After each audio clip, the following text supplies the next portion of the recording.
this. It's either going to be fantastic or up. Right now, PSG once again stepping back. There's the double sleep. There's the enchanted crystal arrow, but immediately D out with the cleanse. The Cullen coming out as well. Kaiwing steps back, forces lunging away. That Baron down to 1,550. The shockwave from Uniboy is absolutely huge. PSG have come up to play here. This is the second best team from the PCS with 3 substitutes. LGD, try as you might, you cannot stop the might that is PSG 2-0 on day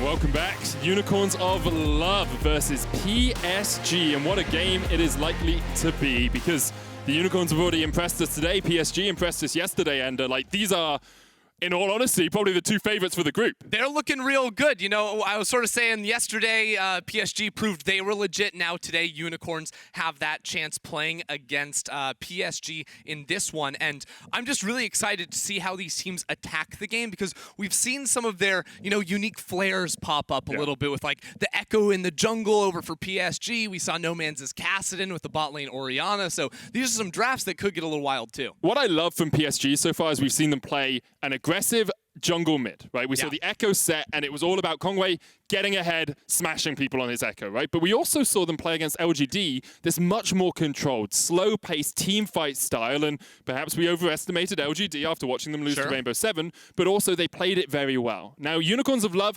have given us that Kassadin. When he gets 4 kills early on in the game, it's pretty easy to make sure that the Kassadin works, but they also have some of these more inventive styles, especially Gadget in the bottom lane with his AP carries, something we haven't seen that much at Worlds, but something I'm really looking forward to seeing more of. Yeah, and it's something that I do think in the right context can be very, very strong, especially we saw them playing double AD topside with Camille and the Graves. They still have the physical damage, and it's about finding that right balance and making those last-second swaps so you can get a really good matchup in the mid lane, like we saw Nomanz get with that Kassadin. Now, the Unicorns of Love are a team that love to play a heavy skirmish style. I'm always going to be looking in the jungle at AHaHaCiK because he is able to, his pathing is so creative. I always get tongue-tied when I talk about this guy because not only it's a difficult name, but more than that, I love watching his pathing. And last year when I was prepping him for Worlds, I was very excited by this guy, and I'm really looking forward to what he has to bring today.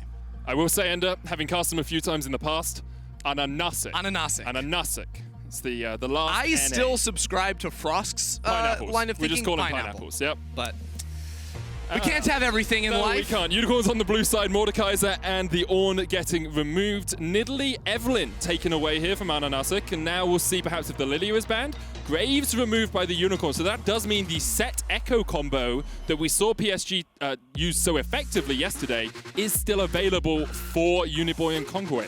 Yeah, and then I'm wondering, do we get to see the Lilia from AHaHaCiK? Because that's a champion that can run over games with a couple of those AP junglers already taken off the board. Could set you up very nicely there. Now, with the first pick for Renekton, Unicorns are saying they're going to play in a similar style to how they play a lot, which is strong solo lanes. They really like having power, top lane, mid lane to enable AHaHaCiK to get a little more aggressive in the early game. And what a surprise. Sett is the immediate hover here for Hanabi. It's going to go into Uniboy's hands. He plays that mid, and Kongyue plays the Ekko jungle. They played it 4 times for HQ, I believe. 100% win rate on it, 100% win rate at Worlds.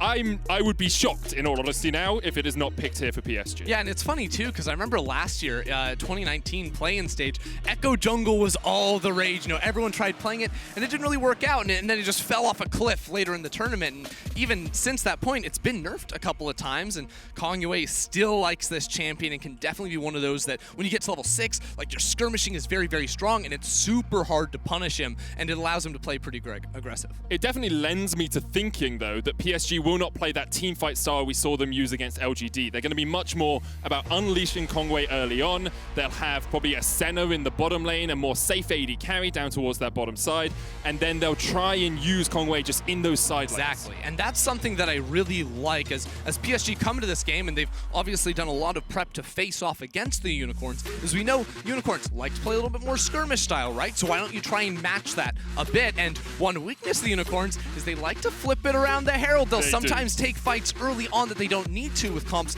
that do scale up, and even in the first game of the tournament, like we all remember Nomanz running away on that cast and, absolutely breaking the ankles of his opponents, but that came off of the back of not the best team fight around the Rift Herald. So I think by drafting some strong champions that can fight, early on into the game, 8 to 12 minutes, you definitely put yourself in a spot to try and battle unicorns on that ground. Volibear is the next pick for PSG. Expect that to go to Hanabi. Now, I know we're saying the Sett Ekko is mid-jungle. That's just because that's what they always do with it. Sett can still be flex. Like, it could still be support, it could still be top. It's not going to be. It's going to be mid-jungle. Volibear is going to go into the top lane to try and deal with the Renekton. So now what we have on the other side, of course, is that Hecarim Orianna. Very strong combination. Bot lanes remaining very untouched, and this has been an evolution I've seen in draft phase kind of globally, as early on in the year, even early on in Summer Split, it was all about drafting, very strong AD carries. Like, remember Caitlyn, remember Ashe. Even LEC Playoffs was all about that. Exactly. Ashe, Caitlyn priority every game. And before that, we had like Varus and Senna in the bot lane be very, very high priority. But as we see so much more focus on banning out pivotal junglers, you focus on getting these strong junglers early on, we see AD carries and supports pushed later and later into the draft. And what this means for PSG, at least, is likely to be able to find a counter pick in the support role for them. They're taking away a lot of these hook champions for the time being, and I mean, they'll get to reveal whether or not this Orianna is going into the mid lane or the bot lane from the unicorns. Actually taking away Kaiwing's Thresh, because Santos is really good at Thresh as well. Like, Santos is undefeated on Thresh throughout the season, has a 10.4 KDA. Kaiwing's lost 2 games, I believe, on it across his 10 games as well. So both of them Thresh aficionados. Jhin is the expected pick here for D. We saw him play it yesterday when the center was removed. Now, the thing with D is, I looked through some of his stats and he is unimpressive. 20% of his team's damage share as an AD carry, that's quite low. Although he did play 1 game of center, so that's that equals it out a little bit. However, what he does do well is let his team play around him, right? Kaiwing protected him really well in team fights, and all you need to do is get that fourth shot off a couple of times, and then you're really impacting the fight. Exactly, and right now with PSG's comp is, you've got a very scrappy comp, 3 melee champions really bolstering you up on the top side of the map, and now they need some long range and some solid long range initiation, I think, especially in the support pool, depending, if you wanted to put the Sett bot lane or not, because I think if this Orianna is itemizing into the route of like the Hextech GLP, like that's so effective against melee champions. The long range slows, and with a Swain too, we know that can actually go both places in the bot lane, either carry or support. This could get interesting. We've already seen Gadget play the Orianna once in the bot lane today, so it could be even Swain mid with the Orianna going down towards the bottom side. If it is a Pyke, the expectation is Swain Pyke in the bottom lane. I prefer a Rakan. I think it gives you a little bit more follow-up engage with the Hecarim, but also it denies that long-range engage that we were talking about from PSG, the ability of Rakan to get onto that backline. All right, this is really, really interesting now, because Swain is so effective against low-range compositions where you can stick 3 people on him. He gets that massive drain. It's very hard to take him out with any sort of long-range sustained damage. And definitely PSG not built to combat in that department now. So PSG, we said they needed hard engage. They're going to find that hard engage in the form of an Alistar here, but I don't know. I feel like Unicorn's comp is really good at absorbing engagements, right? Renekton can pop the Dominus, be very, very tanky. The Swain has so much sustain in these fights too. I'm a little bit concerned at whether or not PSG will be able to get through the healing that Unicorns have drafted. It's definitely going to be difficult for them. Of course, things like the Morello on the Ekko can help out with that. Things like an Executioner's calling for the Volibear with the lightning damage, moving it across towards other people can help out a bunch. But PSG currently undefeated over the last 2 games, now being challenged by the Unicorns of Love, who've only played 1. I want to remind people before we get on into the game about how our tiebreaker rules work. Just because you lose the head-to-head does not mean that you will be placed lower in a tie. So for example, here, if Unicorns win this game and PSG and Unicorns are tied at the top of the group by the end of group stage, Unicorns would get the choice of side selection in the tiebreaker game. Even though they are 1-0 up, because of the way that we're only doing single round robin, it would be unfair to say, hey, you lost in the one game you played when you didn't have side selection or your side wasn't chosen for you, therefore you get knocked out. Exactly, and now like this match is sort of what we're looking at to see like who actually comes out top dog in this group, because I mean everyone coming in the pre-tournament expectation was Group B and play-ins, LGD win, and you know in the first 4 games you play, the #1 seed in each group automatically qualifies to the group stage. You don't have to play any best of series, you're just going to move on forward. So being first in Group B will immediately send you up there, and now with LGD gone, it looks like it's going to be one of these 2 teams. And that's just incredible. Let's be honest. So LGD, there is still a way we get like a 3-way tie at 2-2. There's still a possibility. But if PSG win this, they cannot be caught by LGD. And of course, like Supermassive on the other side is also competing with it, and we'll get to see them a little bit later on today, I do believe. But this is gonna be a fun one. I'm super excited for this game, especially seeing this Ekko set. Like we saw it once yesterday, it popped off, and we'll have to see how Unicorns can deal with it. You've got the Hecarim, and AHaHaCiK last year was very strong on picks like this, so we'll see how much of an effect he can have and whether they can shut down Kongyue and Uniboy early on. I am trolling. Supermassive is on the other bracket. I just assumed you meant they were a good team. Yeah, they're a good team, and you know what? They might have to face off in the best of 5s to qualify later on. See, I nailed it. You got there. Great job, Ender. There's a lot to know when you come into play-ins. Like, you're learning basically 20 new teams, or 22 new teams 22, this year. yeah. You have to remember who everyone beat and what day it is, which you struggled with in the last today game. we have so much League of Legends. Yesterday we only got to cast a couple of games. Today we get 4, 7 on the day, so 2 more coming up after this one. We got a Supermassive versus Mad Lions I'm looking forward to, and then NA versus OS to close it out. The upside down. Look, I still believe horses are just kangaroos that haven't learned to walk on 2 legs. They're just not smart enough, right? So it's Liquid versus Legacy, right? What's your stance on unicorns? That's what I want to know. I think that's what the fans want to know. I think, mate, you put me on the spot quite a lot here, let's be honest. Unicorns are great. I enjoyed them in The Witcher. That's a reference you won't get because you haven't played the game, but everyone out there, you know what I'm talking about. Let's go, League of Legends. Gonna play some more, and we'll see. I believe we're just waiting to get on into this game as the Unicorns of Love and Paris Saint-Germain eSport, well, Talon, will jump onto the ref. 2-0 for PSG, 1-0 for the Unicorns. All right, and we do have confirmation that will be the Swain down in the bottom lane. So Gadget showing off one of his other tools in the kit there, going up against D. He's going to be running the Conqueror, which again makes a lot of sense when you're against a lot of champions that want to force into you. He doesn't need to rely on the phase rush as much, I feel, against 4 melee champions. Like, they're going to bring the fight your way, and then we already mentioned how big his sustain can be, and with the Conqueror rune, of course, the damage over time. The issue always is with the Swain, if you get close and personal with him, he will destroy you. He puts that Demonic Ascension on, he gets all of the health back, and then Demon Flare, like Diablo himself, he just burns you down.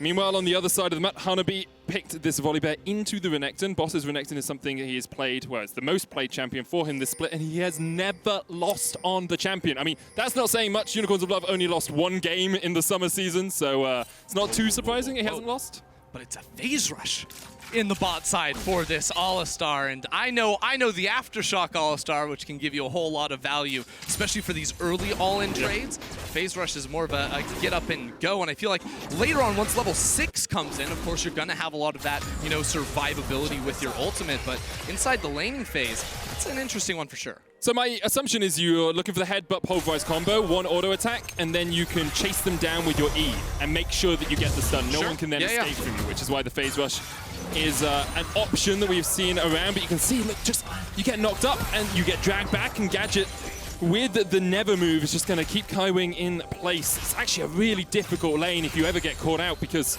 you've got the passive from the Swain, you've got the knock-up from the Rakan, you've then got the never move from the Swain as well as he pulls that Claw of Death through the ground. you're going to be stuck in place for a long, long time. Yeah, and this Swain pick has been one that has been, floating around for a little while in the bot side, both in the, carry position and the support position. And whether or not, whichever way you're pairing it, you want it with CC early on because, of course, that passive pull offers you so much in that chain CC whenever a jungler wants to show up as well. I mean, just consider a level 6 Hecarim runs into this bottom lane. He lands his Fear, which is the size of the entire lane almost, and then that's in another immediate CC, so the chaining can be very, very difficult and something that, you need a cleanse to deal with. Is this deja vu? Because I saw that play yesterday, and exactly the same result happened. Flash away from Nomanz as the flash came in from Uniboy.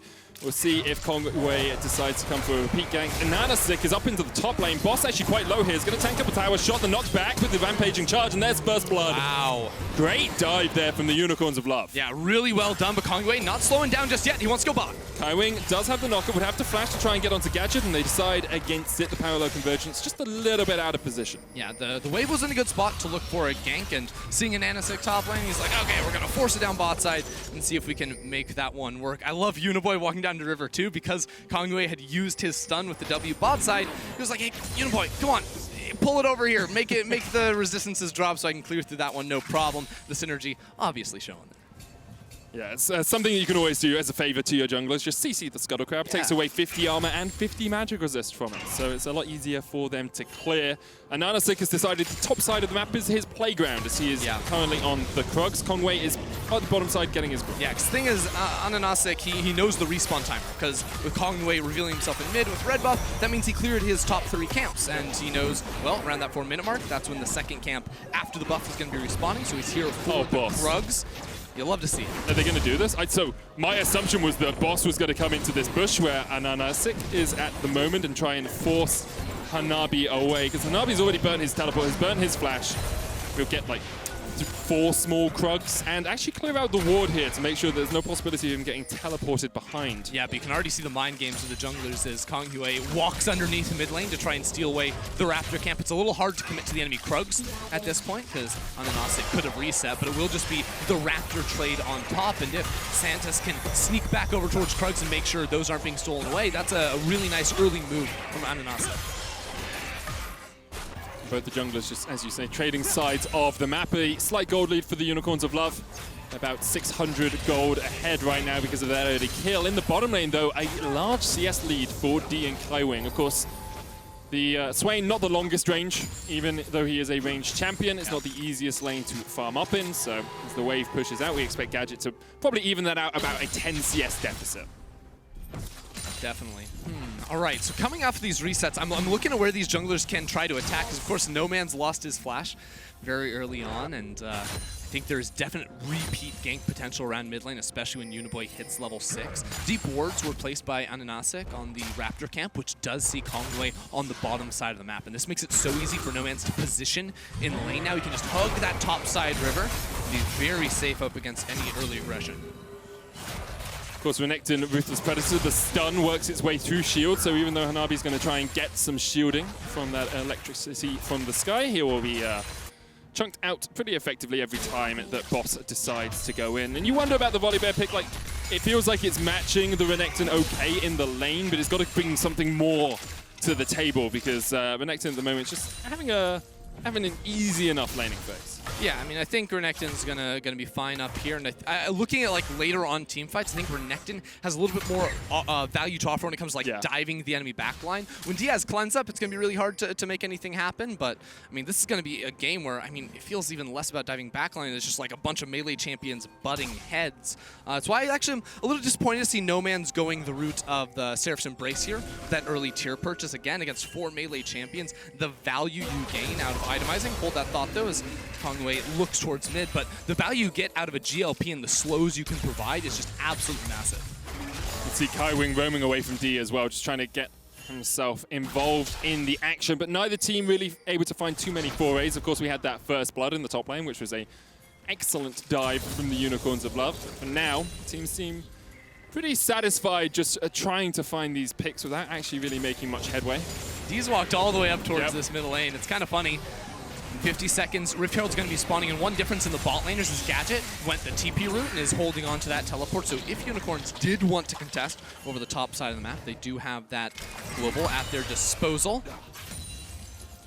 I wonder if D's going to get to level 6 alongside Kaiwing a little bit earlier here, because Santos has left the lane, obviously. He's only level 4, so if Gadget gets 6 first, you could actually look for a pretty aggressive all-in here, although D gets it right off the next minion, so deciding against it. Yeah, I still will say, when you look at like the all-in, Jhin's ult is not the all-in tool more often than not. You know, Gadget gonna have a lot more immediate value out of that ulti if there were to be a gank, but I think at this point, like, Kongyue isn't going to be looking for any sort of bot lane play, you know? Like, Uniboy coming down here, it's a little bit much to ask for. I think that their best tools were to look around mid lane, and especially if Uniboy can keep setting up the wave like this, where he's chilling in mid lane, there's 6 ranged minions on the other side. Because I saw him do exactly the same thing. I was like, okay, it's pulling this, then it will freeze outside of his turret range. He's going to be in a great position. He's like, no, I am Sett. I punch things. But the funny thing too is, like, Kaiwing was literally running through river, like, right when Nomanz gets back to lane, we're going to make the gank. Oh, nope, just recall. Never mind. Sometimes you got to punch stuff. Yeah. Okay. This is the play I was talking about from Unicorns, though. Off the reset from Santos, he's going to run up top side, and Gadget can obviously go ahead and join into this fight with a teleport of his own. D-pathing down bot side likely means this just goes to the Unicorns. We've heard already today, seen it on Foscurian's Twitter as well, Unicorns like to flip the Herald. That's kind of what they do. They will play for it as much as they can. In their defense, in this game, this is less of a Herald flip. This is the right decision. This is exactly set up how you want it to be as TP comes in, as D did end up committing to mid lane. Here comes Uniboy as well. We'll see the Unicorns of Love are willing to give it up, because maybe it's a bit more of a flip right now. Get the D2s out, get those coins, toss them up, see if it's heads or tails as Boss trades on the top side. The TP. The teleport from Gadget from behind the wall, but there's no blast going for him. He's going to work his way down through the bottom side of the fight. D is not really here. The Herald goes across, and it's taken by AHaHaCiK, and now the devastating charge is going to come out as Hanabi gets 1, but the shot finds 3. Unicorns of Love will get the Herald, and they'll get out. Curtain Call coming down as they look for a further trade, but the Unicorns of Love should just be able to walk their way out of this one. Kaiwing going in, flash, jumps, the taunt, the power convergence coming out as well for the damage. AHaHaCiK's gonna fall. Next up on the menu is Gadget. He pulls Kaiwing back, and the final auto will be enough, but it's 3 kills to 2 in favor of PSG. And there it is. We said it would happen, and PSG fought the Unicorns in that top river. They tricked us, right? You know, D ended up committing back towards the mid lane. Uniboy on the teleport into that fight, and I mean, part of it was just a little bit crazy because Gadget didn't actually commit to the 5v5 right off the bat. He ended up chasing down towards D, and the early damage, the base stats smacking each other in the face, was PSG favored. It's a little bit of a chaotic fight. Yeah, because again, the important thing is Gadget, who just ran off your screen, he's not in this fight. So the Smite Steal does come through from AHaHaCiK. He's able to pick up the Rift Herald on top of it, but Gadget's over here, like, his ultimate is so massive against all those melee champions, but he's not able to commit anything onto D, who doesn't even use a summoner spell. It really feels like here Unicorn should just... Kaiwing. Ooh, the express pathway. W to Gadget, Q flash onto the other 2 backliners, sets up for Kongyue to finish him off, and that was very well played. I mean, it's really good from Kaiwing. Totally agree with you, but Unicorns, they get the Herald. They are out of the fight. They can walk down towards their mid lane tower, and then they're like, nah, man, gotta fight a little bit more here. They got 1 kill out of that. 3 went over to PSG, and it's about a 400 gold lead for the Unicorns. And they do have the Rift Herald, and there are still plates for the next 3 minutes, so they should be able to get some of that extra gold back in their pockets. Do they want to commit to yet another fight around the Ocean Drake that is up, of course? I think the bot lane for them, Gadget did just come off of recall, so he didn't really have any money to spend after that fight either, and he's still trying to work his way into the Rod of Ages here. So I think Unicorns, after realizing how little damage Nomanz especially did in that fight with the Shockwave against the base stats of PSG, they're like, let's pump the brakes just a little bit, calm down, and just let that dragon stay on the map, because eventually, you know, a couple items on this Swain, especially when the Leandries comes in, there's a lot of HP stackers from PSG, he will just tear through them. And the big thing for PSG is Kongyue picked up a kill, Uniboy picked up a kill, so they are well and truly off to the races in terms of their itemization. The Runic Ekko is complete on the Ekko himself. Perhaps look for some of these plays, but the problem is that there's Flash is still available for Nomanz and Gadget, so it's actually a lot harder for Kongyue to find a pick. So he's going to try and fight over this Scuttle Crab right now. Gadget was on his way up from the bottom lane. D and Kaiwing waiting in the wings, looking to see perhaps if they can catch out Gadget. Here comes Kaiwing. They're going to dive onto Gadget. The root comes out. Kaiwing never moved, flashed away from. He's going to pull back Kaiwing now.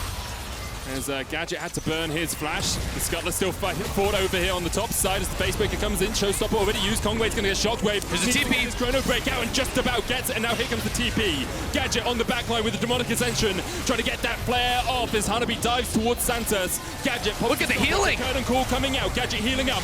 Nomanz almost down. Gadget's going to take a final shot to the back and he will fall. 1 kill to PSG. PSG, they're fighting the river. They know they have the TP advantage, and Unicorns of Love are not doing their due diligence right there. Hanabi is able to come into the fight. Boss cannot help out whatsoever.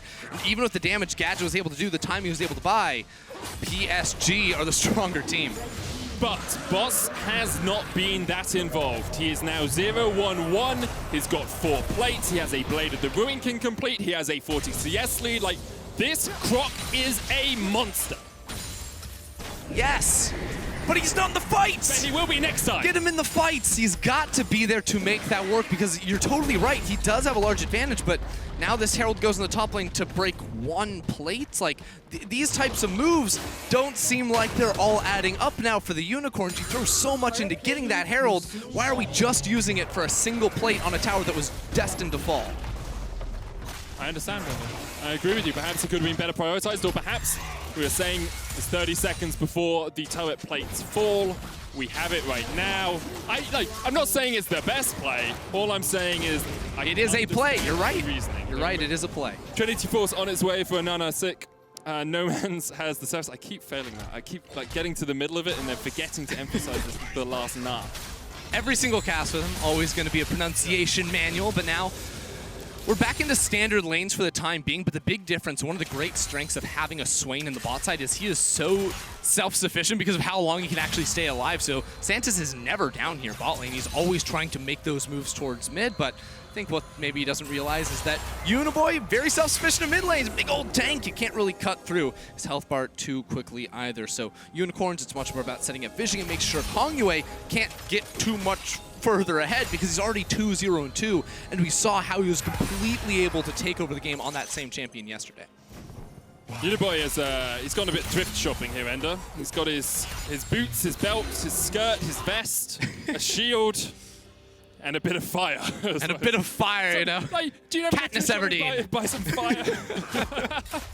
He's catching fire in the mid lane. It's pretty typical nowadays for the Sett, but it's so interesting how he's able to get away with building so few magic resistance items. You know, sometimes we'll see, like in this game, it's usually Merc Treads, plus he's sitting on a Indulgent Magic Mantle. We've seen people upgrade to the Spectre's Cal, but very common, just go Bummy Cinder into the Dead Man's Plate. The movement speed on Sett, as a Juggernaut champion, it's always about being able to reach your target. Once you get to your target, your abilities are nuts, right? Everyone has seen Sett's W, but it's about being able to make it there, and we're making it up here to the Herald once again, Medic. So we just saw Boss has a 2,000 gold lead over Hanabi. Like, if he is involved in this fight, he is going to be a wrecking ball. The question is, can he be there? Hello. Goes in, Uniboy looking for the showstopper. He pulls him back, shut down. Goodbye, Nomanz. The Uniboy Kongyue combo works out once again. That's the setup we wanted to see. Well done from PSG, and now Unicorns in a 4 versus 5 situation. Right now, I think you just push mid-wave, start hitting that tower, set up bot lane as well. Sett, they're actually completely giving up on mid lane. I'm a bit surprised to see this one, just not securing that minion themselves, but now PSG, after this Herald is taken, I think they can actually just turn it into mid lane. No one's here to defend from Unicorns. That's why Kongwe's going and you don't have to put it top yeah. either, because you already have 3 people in that area, so Boss is going to be denied this minion wave entirely, so Unicorns will love losing out big time on the back of that play and that singular pick from PSG. And of course, because turret plates have fallen off, these towers don't get tankier the more you damage them, right? Yep. They're just going to fall really quickly. Vito gets a charge. Oh, TP behind. And Kongyue has to flash away, still has the chrono bait, can dive back, but with the time wider, he's going to slow up Boss. The rest of PSG are on the top side of the map. Uniboy takes a little bit of a chunk. Parallel conversions will get the stun onto Boss. Gadget is rejoining the fight from the bottom side as AHaHaCiK looking for that onslaught of shadows. Kongyue is going to dive across the wall. Gadget chasing forward. Never Move comes down. Kongyue almost dead. Jumps back with the parallel conversions, but he is locked down by the Unicorn. Unicorns commit a lot right there to get the pick onto Kongyue, and a little bit surprising to see, even in that play, there were some split calls because Santos, if they knew they were TPing in there, could have been on the roam much, much sooner. They do get the kill, and I don't want to take that away from them, but Unicorns will need to tighten things up, because if PSG all have their ultimates ready to go and they're looking not too coordinated like that, that could be trouble. Riftel did get another charge in the mid lane, so that mid lane tier 2 took quite a bit of a chunk of damage. So we are 17 minutes into this game, 1,500 or thereabouts the gold lead for the Unicorns. We have another dragon coming up in 30 seconds. It's Cloud, which means either Infernal or Mountain will be our soul today, Ender. Or at least for this game. Yeah. This is a game where it really does matter which map it's going to be, and we can get into that in just a little bit because I feel like we're about to have another fight going. Hanabi has his TP ready to go, but nowhere really to flank on this one. Gadget still not at level 11 just yet, so that's a pretty big break point on the champion. Kongyue, no ultimate, no flash means he can't really commit into these fights too hard. You know, PSG wants to try and stall out for that ulti to come back up before they fully commit around this one. And that's the question, isn't it? Like, are PSG willing to take a bit of a flip of this? Shockwave is flashed away. I think you untake the flip. You place the table back gently that you were about to flip, and you decide, hey, you can take the dragon.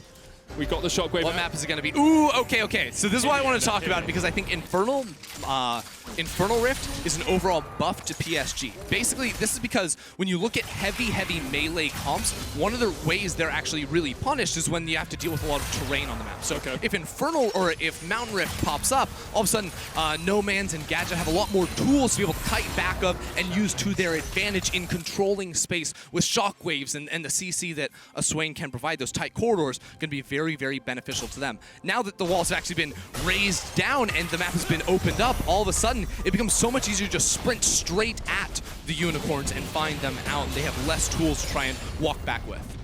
It's actually super interesting. We don't often see a team composition really affected too greatly by the rift that comes out. Of course, Zoe known for not liking Infernal Rifts or liking Mountain Rifts. Yeah. But it's going to be really interesting to see exactly how these team fights go. Blue buff was stolen away by Kongyue. Tower in the top lane goes down as Hanabi will secure it. Let's have a look at where we are in terms of items. Uniboy has his Dead Man's Plate. Protobelt, I'm going to assume Kongyue will get on his next back. Infinity Edge complete for D. And the Rod of Ages, Liandry's on its way for Gadget. Liandry's also almost complete here for Nomanz. He has that Blasting Wand and the Haunting Guise already in his inventory. Yeah, and this is something I talked about a little bit earlier, but it really is two items where I think the comps start to diverge pretty heavily in terms of like power. Because two items, you just said, the percent HP burn damage in these long fights against a lot of tanky members is going to benefit Unicorns a whole lot. And the other thing is, when you run multiple tanks in your comp, you have to split your resistances, right? So it's not like you can just pile up a whole bunch of armor. You have to go one armor item, one MR item usually, whereas carry champions just get to go all in on that one big stat, which is usually going to be the AP here for both of those two champions. So two item fights could be rough. And that's why PSG are looking to fight down bot side early, but Gadget should be able to get out of this one. Yeah, Gadget just walks away at the end there, is able just to escape and actually uses the Vision of Empire to get himself a passive proc. High tier Swain play right there. Get as many passive procs as possible. So we kind of get to this state in the game, Ender, and it's difficult to define exactly how the team should play their next steps. Because I look at it, I say, Infernal Drake in 2.5 minutes. Cool, okay.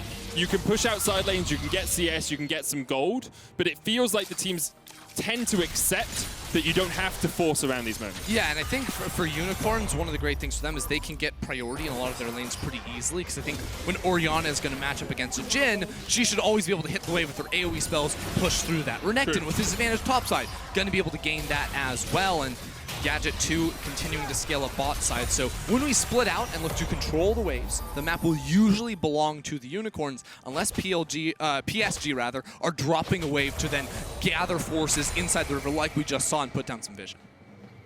Makes sense, and you can see that PSG tend to just be a little bit more on the back foot. Noman's going to catch the wave in the mid lane. And that Protobelt now complete on Kongyue. And what PSG have actually done really well over the last couple of days is have moments where the game feels a little stale and then find picks in those moments. Kongyue especially, he is so good at positioning his parallel convergence and catching people out when you really don't expect him to be able to. Often, obviously, teaming up with Uniboy and working with him, but right now he is working with Hanabi on the top side of the map. Boss And he's going to be pretty difficult to take down, especially with the Merc Tread, the Black Cleaver, and the Blade of the Ruin King already complete. But we'll see if Kongyue is able to do anything about it. I think Gadget just sniped out another passive proc there. I think that's why he was dropping the emote, saw that come back to him. But PSG do have good vision, so it's really stopping Unicorns from searching for any sort of play themselves. But we are approaching that Infernal Drake one more time, and neither team has really shown a willingness to play passively around these objectives. PSG gave up the last one, but Unicorns, even at a disadvantage, have been forcing fights every time. And now the Liandry's is finished for Nomanz. I wonder if Gadget can get back to base for his. PSG currently have control of the river. There's a ward just down towards the bottom side of your screen, next to where Kaiwing is. Just moving out of sight right now, but PSG will need to get control of the mid lane, bot lane, all the way pushed up.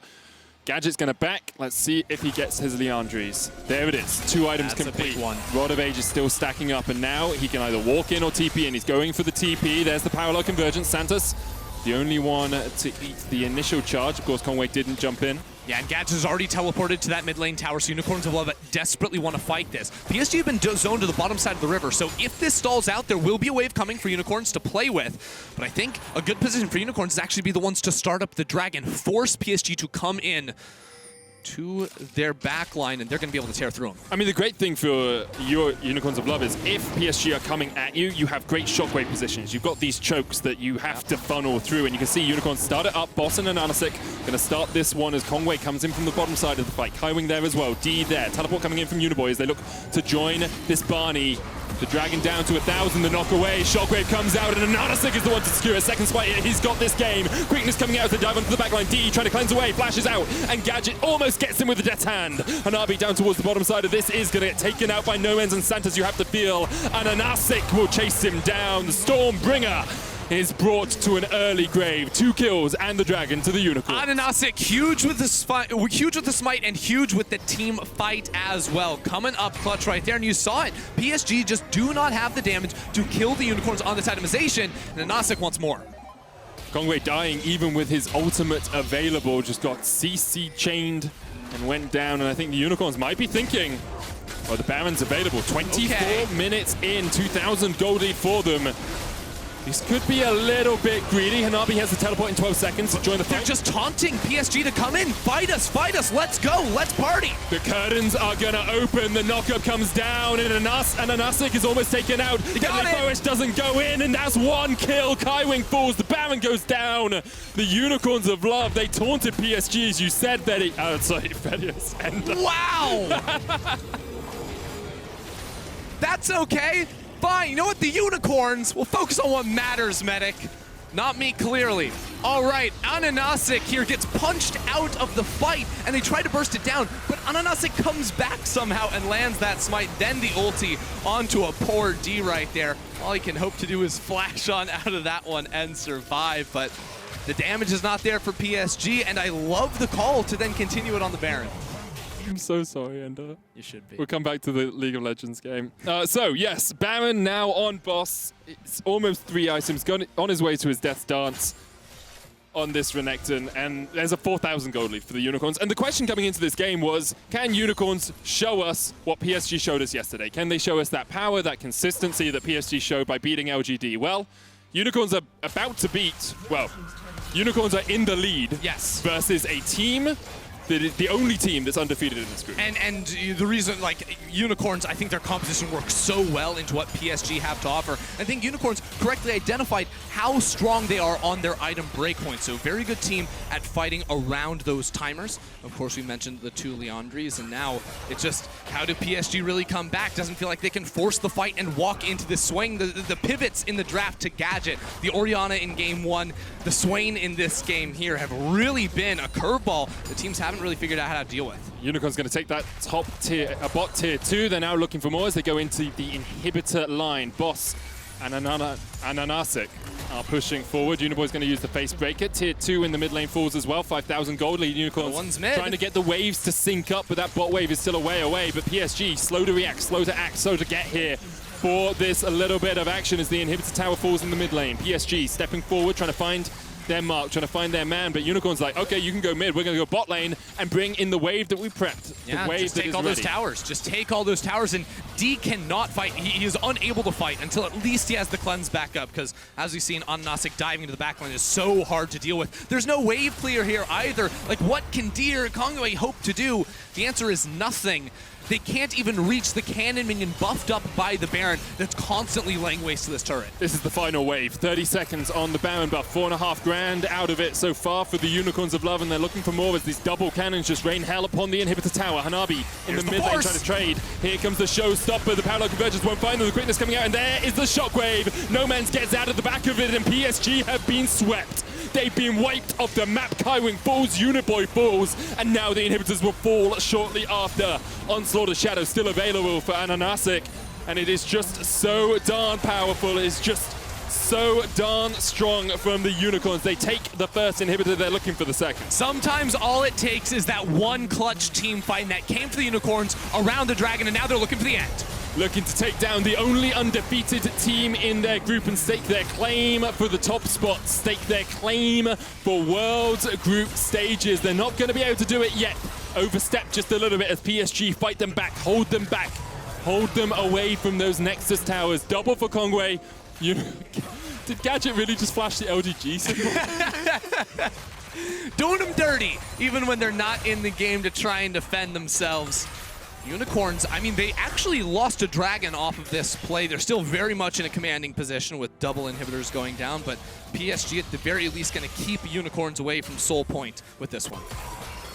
Yep, it's an Infernal over to PSG. So it felt a little bit like Unicorns should have just been able to end the game here. Let's see why they couldn't quite do it. Yeah, I mean, they dive very deep into the backline for D, but actually Hanabi killing out Nomanz there takes away a whole lot of their damage, and then also Gadget doesn't want to commit to the fight underneath the tower, which you respect. Unicorns divers just getting too deep, as we just said, but Unicorns, they're not slowing down. That's a triple teleport. I was like, that's a double teleport. No, that's 3. Ladies and gentlemen, they are going hard for the third and final inhibitor. I mean, they might as well, right? Super minions already are over the halfway mark in the mid lane. They're working their way towards bottom, although their tower will just fall. And now they will hold this wave for a moment. You can see them not quite clearing it out as quickly as they can as AHaHaCiK. Oh, dearie me, sorry. AHaHaCiK is coming across from the side. Santos is going to join them. And actually, these cannons going to fall quite quickly.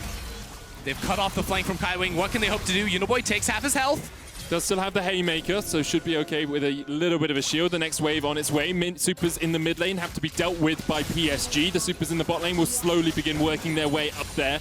The Unicorns just trying to hope that PSG take too long to clear out the wave. Unicorns doing such a great job of holding off the flank. Kaiwing is trying to find a way in, but they just won't let him have it. Here comes Hanabi as he tries to get in, but he can't get there quickly enough. That inhibitor tower down to a 3rd HP. Hanabi forced away. Supers in the mid lane almost at the inhibitor line once again. Supers in the bot lane. That's a double super wave ender. Oh, that one is building up so difficult to deal with. So much coming in the bot side. I mean, Unicorns, not this way, but the next. Perhaps. This tower already below half HP. PSG, this is likely their final stand. They have to defend this inhibitor, but AHaHaCiK is looking for that flank position from the side. The minion wave cleared out. And Onslaught of Shadows could do a lot of work here. Kongyue now has to go into the mid lane. Supers double in the bottom lane. They are almost there. And no one can clear them out quickly. It's not like you can just instantly delete those minions. Uniboy loses the W on that one. The supers are inside of the base. The wave is here for the Unicorns of Love. This is it, Medic. It's an army of minions. It's like we're watching Despicable Me right now as the minions continue to just do the bidding of the Unicorns. Onto the Nexus towers as the engage happens. Kaiwing tries to get on the backline, but the shockwave hits 2. There's the knockup. There's the follow. And AHaHaCiK's going to dive onto the backline as well. The turret goes down. That's the first Nexus tower to fall. Gadget goes on a killing spree. D tries to do what he can as he opens up the curtains, but it's not going to be more than an encore here for PSG. Somehow they hold on to their inhibitor, but there's still 3 members of Unicorns left alive. Nomanz going to stay around. D trying to clear out the super minions. No Nexus towers, and soon to be no inhibitors left for PSG. Kongyue is going to dive in. Santos is there to protect, but the Deadly Flourish does not quite connect. Player of the game goes to the Unicorns minions while their team is running it down in the team fights. The minions are looking to close out the game yet another time. Unicorns forced very hard there, and AHaHaCiK did not connect the ultimate onto D. It kept the Jhin alive. And that allowed PSG to hold on for the time being, but I mean, for a long time, we're going to have to say if PSG hold on, it's just that one more fight will end it all. Have another look at this. You can see Gadget on the front line with that demonic ascension. The shockwave is great as well. Yeah, the shockwave does hit 2 at the top, and this is what I was talking about on the right side. AHaHaCiK doesn't catch D. He will fall down, and Kaiwing also burns at the end. Gadget flashing on in there, but unable to sustain on through. It's a close fight, but... The problem is it's close fights, but PSG are losing objectives while it's happening, right? You've lost triple inhib, you have no Nexus towers. If you try and push out, you're going to lose your Nexus, and if you don't try and push out, you're going to lose the Baron. So it just becomes this catch-22 for PSG, where every decision they make has to be absolutely perfect. The good thing for them, I guess, is the Unicorns of Love don't have their teleports right now, so we're not going to see a TP backdoor. Although I'm sure all of the world's audience out there watching is looking forward to that possibility. Kongyue, can he find the steal? This would be a game-defining moment for Kongyue, but already the shockwave comes out. He has the Chrono Break, he has the Power Convergence, here's the TP from PSG. They're looking for this fight. 3 members of the Unicorns on the back of the pit as here comes Gadget with the Demonic Ascension. They're looking for the knock-up on him, and AHaHaCiK is going to be able to get the Baron. And now the fight really begins as Gadget continues to step forward. Kongyue jumping in from the side. Hanabi trying to keep an AHaHaCiK away from the fight. Nomanz can TP into the base. Nomanz can TP into the base. The V1s. Gadget goes down first. Deadly Flourish misses. Nomanz back. And he TPs into the fight. He wants more action. And AHaHaCiK is trying to dive forward. But the Unicorns lose one, get the Baron, take a kill. Yeah, Nomanz was just waiting a couple seconds for the teleport to come back, and PSG don't have time to go to Fountain and sustain. They're going to have to turn and fight because the minions are here, and there's no towers on the Nexus. You just can't do it. There's no way they can defend this. Kongyue dives forward, pops the stopwatch. But the super minion's going to do so much work. The shockwave finds 2. Hanabi taken low. AHaHaCiK trying to get onto D. The Deadly Flourish connects the shutdown as Boss takes the kill. Now the Nexus has to be the target. It's a double for Boss. He's showing up right at the final moments of this game. And the Nexus will fall, and Unicorns go 2-0 in their group. It took them a couple extra tries right there for the Unicorns, but they looked good through that game and close it out with a win. This group is completely wide open, Medic. It's a good one. It's just incredible that, like, PSG or Unicorns are likely to go straight into group stage. Like, that's what's happening now. At LGD, like, they could possibly catch, but it's, like, quite unlikely that Unicorns and PSG drop the rest of their games. So it is so surprising and so great to see these regions that have been so close so many times. Unicorns last year against Splice just didn't quite make it in. They went to all 5 games. Vega Squadron last year at MSI against Fengru Buffalo went to all 5 games, and here they have the opportunity to dodge all 5 games. Exactly, it's that cheat code. You go first in the group in Plains, and you go straight to the main stage, to the group stage. And Unicorns, I mean, I think we've seen them in a couple moments, right? With some decent fights around that dragon. It was a big turn for them that looked really good, and sometimes just those one big team fight, that's what's able to change it. Well, we are going to check out Unicorns of Love, Mercedes Drive to Victory, the fight at the Ocean Dragon, followed by that Baron. Endo, talk me through this one. This is the dragon I was talking about here, because watch, AHaHaCiK, he gets the smite 154 HP, and then also the ultimate onto the backline, which keeps him alive. His W giving him so much healing.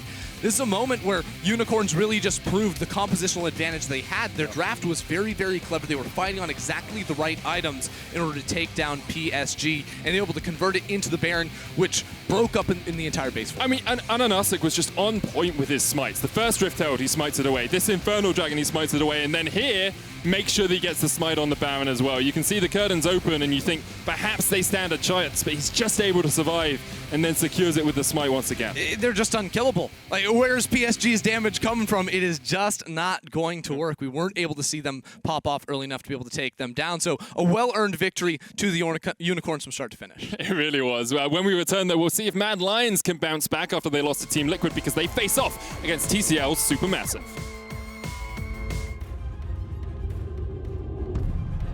I was watching the TCL finals, and I'm just a massive fan of how Supermassive play the game. In the first win of the play-in stage of Worlds 2020 goes over to Mad Lions.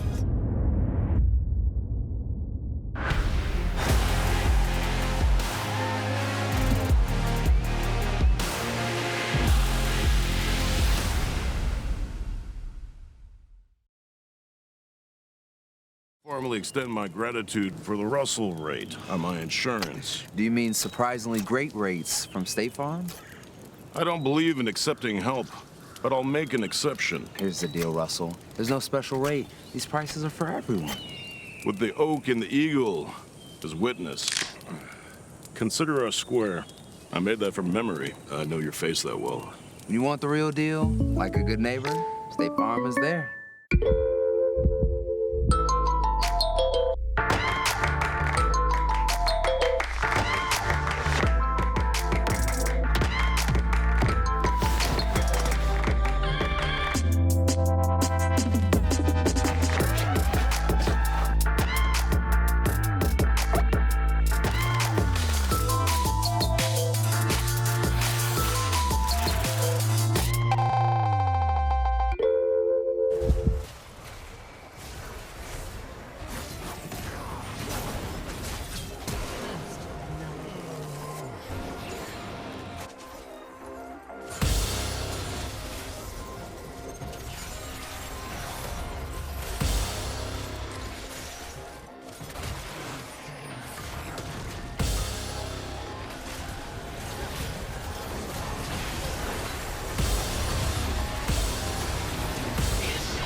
Welcome back to the interview booth. Laura here, joined by Mac, head coach of the Mad Lions. Thank you very much for joining me.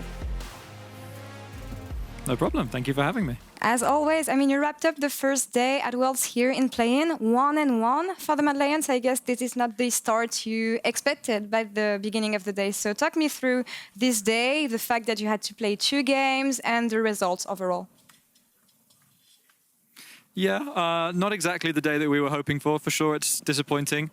I mean, we played first and last, so it was a very long day for us.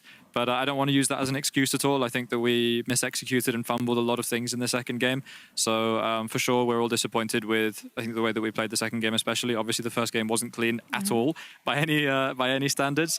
But the first game, I can kind of give us a freebie on that one because we've been so long without playing on stage, and the players were nervous. They're young. It's their first international event, so that one's fine, you know.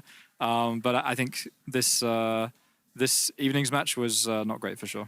Yeah, I mean, you mentioned it. You have to adjust to a lot of things, especially with a very young team. So, talk me through your journey here in China since you arrived, and everything you have to adapt on when it comes to playing on stage again. Everything. Sure. So obviously the journey here was really long. The jet lag wasn't so bad for me, but it was not great for some players. Adapting to different foods, adapting to the quarantine, coaching remotely for 2 weeks was really interesting. I think a lot of teams struggled with that one, but I mean, we're all in the same boat on that one, right? Thankfully, the kind of new hotel that we're in is absolutely wonderful, so we're all really happy with that. Nice. But we've only been here for 2 days. So that's it's a lot of adjustment, a lot of packing and moving and setting up new places and stuff like that. So yeah, it's been a real roller coaster the last couple of weeks for sure. Right. Now tell me about the excitement from the players being here at Worlds in China. We saw Carzy tweeting quite often during quarantine, but yeah, how is the general mood within the players, and how excited are they to reach the next stages? The mood is really good, for sure. I think at the beginning we started off scrimming and we were getting absolutely destroyed by all of the Asian teams, and we went and looked at exactly what they were doing, and we got a really good read on all of the things that we're missing as a team, which is the absolute best thing that we could have gotten in our first few days. And I think that really motivated people to step up and really work on the areas that they're lacking in. So I think we've grown a lot as individuals and as a team over the last 2 weeks, which has been really good for us. And outside of that, I mean, everyone's in love with China. China is so much fun. The hotel is amazing. Being all around all of the other players is fantastic as well, and all the other teams, and being kind of all the European teams on the same page is really fun because you don't often get to be cheering for each other that much. So that's been really good. But the main thing is just playing against good teams, which has been also fantastic. Of course. And you were mentioning scrims and everything. I know it's still very early to draw tendencies about the meta and how the game is going to be played. But when it comes to competition towards the team that we've seen today, what do you think about the level at Worlds in play-ins this year compared to what you've seen last year was plays? I'm really not sure. I felt like last year our play-in group wasn't that strong. I think INTZ actually played really well against us, honestly. Obviously, we made some fumbles, but I thought that game was really fun. And I think that they move pretty well on the map most of the time. You know, they're aggressive. They don't take their foot off the gas, which is good, because I think that's the main problem that a lot of play-in teams have, is that they don't know how and when to punish you and move aggressively, and they end up just kind of slowly losing, right? And that definitely wasn't the case with INTZ. Liquid are also pretty good, to be honest with you. So, yeah, I think the play-ins are relatively strong this year from what I've seen. I think PSG also really surprised me. I think they were playing super well as well. Yeah, I think PSG is the big highlight of today, in the fact that no one expected them to 2-0 their groups on day one. But I mean, we'll see what happens in the next few days. And also for Mad Lion Somak, thank you very much for joining me today, and looking forward to seeing you guys again during the next game. Thank you very much. And back to you guys. Thank you very much, Law. Welcome back to Worlds 2020 and Mad Lions versus Supermassive. So we learned Lions aren't very good swimmers in the liquid yesterday, but Yamato and Amazing are here to go ahead and get our armbands on for another one. As the young EU squad try to get back to their old ways, how surprising was their showing on day one, given that we knew they were underperforming on the latter half of summer? I think I had high hopes for them, mostly because I imagined that coming into the World Championship that they would figure out the meta. The Evelyn pick is nothing new. It's been around for a couple of, like a month now, even longer, and it feels like coming into the championship, teams that had draft issues, which definitely Mad Lions had against the Rogue when they kind of completely bombed out, I thought they would be solved, but we continued in a very similar fashion. I do think that their struggles against INTZ were more surprising than them losing to Liquid, because that loss is forgivable. I do think that Liquid is just a good team. I think they're not like a regular third seed in general. I think they could have potentially been second or first in NA too. So that loss was not surprising, but I do think the struggles against INTZ and especially Shadow's jungle play in the early game, like usually he feels so comfortable. He seems to like just predict the enemy jungle's pathing, make an early play happen, get his team ahead, like drop a couple of CS for it. But we saw a different approach to his gameplay yesterday, and I personally do not like the Evelyn pick, nor do I like the playstyle that it kind of like portrays. Right, and that it leads to. Like, it leads them down a dark path. And the first takeaways from Supermassive, because I mean, they took down INTZ, and this one was a little more convincing than Mad Lions' victory against INTZ. Yeah, for sure. Like, INTZ made some blunders, but it all was off of the back of decent play. It was an early Hecarim kill. Usually when you see an early Hecarim kill, Amazing said it himself in the green room. He's shaking his head like it's just kind of solo queue, you know it's lost. It's kind of lost. That rainbow pony dives into your lane and already, you know. All chat activated. Yes. Yeah. And then the dive on top as well was also a disaster. That was 5-man going into Shen, and then Shen got a double kill and was alive. Yeah. And the game was just, you know, they were just hitting nails into the coffin at that point afterwards. Yeah, we can see some of the replays of Armut and what he got up to. I still don't know how that Shen got over the wall. So everyone's calling this, you know, a 2v5 under the turret eventually when we get to that one. I mean, the only way we can explain that is, here it is a colossal misplay, right? He's just a ninja. They can't see him. It's actually... Like, why is he still alive? What is going on? That's incredible. Yeah, so he gets the double kill, and that was just a little taste of what Armut might be bringing in again. And if you stop his ultimate, you get killed for it, so I think there's no counterplay at that point anymore. What a nightmare. Okay, so keep your eyes on Armut, and he's going up against Orome, so that should be a bit of a head-to-head, I suppose. Yeah, I think considering Oroma's performance against Impact, where he played the Camille into Mordekaiser and was honestly just a big problem for Mad Lions in that match, looking at this matchup specifically, I think there is, you know, a discussion to be made about Orome, you know, being a potential weakness for Mad Lions. Okay, so this is again, it seems like you guys are setting the scene for this game, determining how high your expectations will be for Mad Lions in the play-ins. I mean, yes, they've had their INTZ game, they've swept that one under the rug. Mac just, you know, explained that one away. The second one, he considers Team Liquid a strong team and also acknowledges the mistakes they've made. But if they're up to their same tricks today, Amazing, if there's still Evelyn, if there's still, you know, first bloods being drawn by that Hecarim from Cacao, things could get awkward fast for Mad Lions. Yeah, they would get awkward pretty fast. I do expect that they will somehow adapt. I do think that this whole top-centric playstyle and then jungle farming playstyle is not something they're going to try to pursue anymore. Okay. I think they're actually going to try to get some drawbacks and actually go back to what their comfort is, which is basically have the top laner be more of a team-centric pick and have the jungle be more of an early game pick, like a pressure pick, to facilitate especially the mid lane coming in. Yeah, and just your final closing thoughts on this series. Mad Lions are up against the ropes. I think the good performance from Mad Lions was just the mid lane. We saw Bolulu taking a more defensive role on the draft we have on the screen. Everyone's centering around Cacao. I think Mad Lions can take the approach where they play for the laners, play for the bot lane, play for Humanoid. I like when Shadow is on that set, or maybe the Lee, maybe an Olaf, anything that is just early game centric to make sure that Humanoid can play aggressive and don't put themselves in a position where they're waiting for the Evelyn to farm and then buy a Banshee and be useless. That's one way to put it. It is one way to put it. That's Yamato, that's Amazing, and that's all from us. We'll see what happens after the break as Supermassive look to remain undefeated.